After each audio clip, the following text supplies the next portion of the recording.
Standing out in a crowded marketplace can seem overwhelming for us business owners. And yet, it is so important that you do this, especially in your sales conversations, because when your prospect is considering multiple choices because there are multiple competitors out there doing what you do, you want to differentiate yourself. So, I'm going to share two quick strategies of ways that you can differentiate yourself in your sales conversation without feeling like you have to just list your resume and your credentials. So, first one is to showcase your expertise in the conversation. And I find a lot of times business owners skip this one. They're too afraid to bring in their certifications, their years of experience. And yet, you can do this very easily.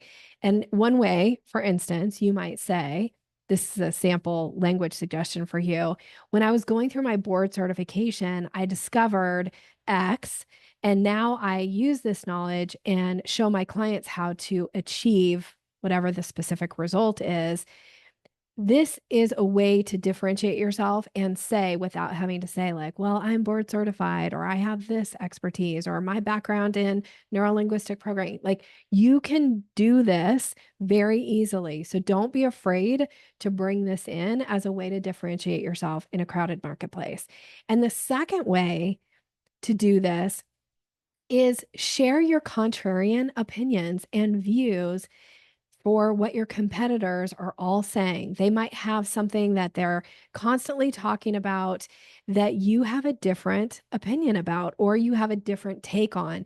You really want to lean in hard to those in your sales conversations because it's a great way to differentiate you. It makes you sound like, oh, here's a unique perspective. This is a little different than what everybody's saying. Of course, stand in your own expertise and make sure you're saying it with integrity. Don't just say it to be controversial. Say it because you know it makes a difference. And my guess is there are things right now that you have a different opinion on than most of your competitors. I know for me, I have a really clear one, which is around how important it is to put pricing on your website. And I can speak to that. And that differs from the majority of sales coaches and business coaches out there and the advice, bad advice, by the way, that they're giving clients. So, this is a way that for me to lean in. So, what's yours? What can you do and lean into your conversation?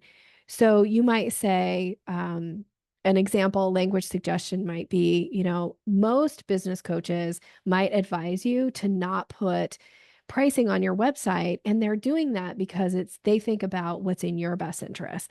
I'm going to say to you, you absolutely should have pricing on your website because I'm not giving you advice on what's in your best interest. I'm giving you advice on what's going to attract and help you convert for your ideal client. So, yes, your best interest, I take that into heart, but I'm giving you advice based on what your end user is going to make decisions on. And that is the focus of the things that we'll work on together. So, this is going to help for people who are like, well, I refuse to put pricing on my website. It'll help them identify, like, Nikki's probably not the sales coach for me. But if I'm willing and open to this and I'm willing to hear like her perspective on it, it might actually change my mind, which I can say has changed many clients' minds. So, what is that thing for you? Lean in and stand out. You can absolutely stand out in a crowded marketplace, and don't be afraid of sharing your expertise and sharing your contrary views. All right, I am wishing you continued success. If you are needing a little bit more help in your sales conversations to really make an impact, I'm Nikki Roush. My company is Sales Maven. It would be an honor to support you. So reach out. Let's connect. Take care.